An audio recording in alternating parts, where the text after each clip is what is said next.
Қателіктің зардабы. 7 бөлім. Каналыма тіркеліп лайк басып отырыңыздар.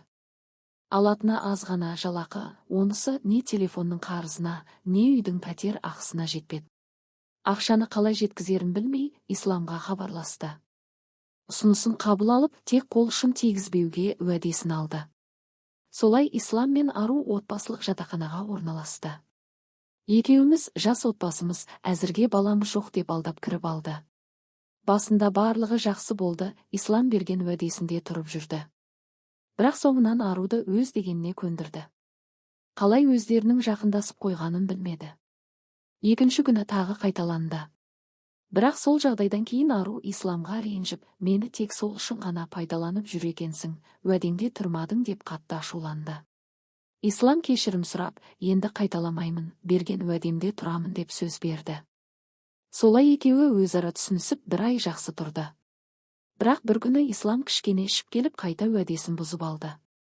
Бұл уақытта ару қатты ренжіп исламмен сөйлеспекші болды. Бірақ арты ұрысқа айналып, екеуі екі жаққа кетті. Ислам өзінің жолдастарымен бірге бөлек кетемін деп шықты. Солай өзінің барлық киім-кешектерін жинап шықты да кетті. Ару өзі жалғыз қалды. 2-3 апта өткен соң арудың жүрегі айни бастады. Еш тамаққа тәбеті болмай жатып қалатынды шығарды. Әлсіздік бойын билеп алған. Өзі медицина қызметкері болған соң бірденен не болғанын біліп ақ тұр. Бірақ күдігі сейілсін деп жұмысынан аз мөлшерде жалақы алып жекеменшік емханаға келді. Тексеріліп көріп еді, өзінің күдігі расталып, жүкті екеніне көзі жетті. Көп ойланбастан баланы алдырып тастауға шешім қабылдады. Бір жағынан әке шешісін ойлады, аттарына кір келтірдім, беттеріне қалай қараймын дейді. Сол оймен ғана жүрген ару бір апта өтер-өтпес сол емханаға қайта барып баланы алдырып тастады. Артынан кішкене ем қабылдап ауылына қайтып кетті. Арудың қайтып кеткенін білген ислам көп ұзамай хабарласып, барлығын басынан бастағысы келетінін, әлі де ұнататынын жеткізді. Бірақ ару өткен кезге қайта оралғысы келмеді.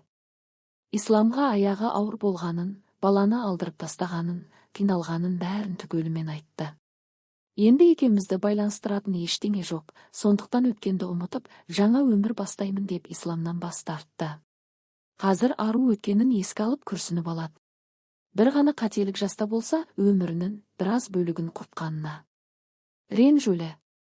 Исламды кездестіргеніне емес, қателік жасап, еш жазықсыз баланы алдырғанына өкінеді. Арудың жасы қазір 21 жаста. Ата анасының қолында тұрып жатыр. Ауылына медбике болып жұмысқа тұрып. Алдағы өмірін ойласа қорқыныш билейді. Не боларын, немен аяқталарын өзі де білмейді. Бір білері, өткен өмірі өзіне үлкен сабақ болғаны. Соңы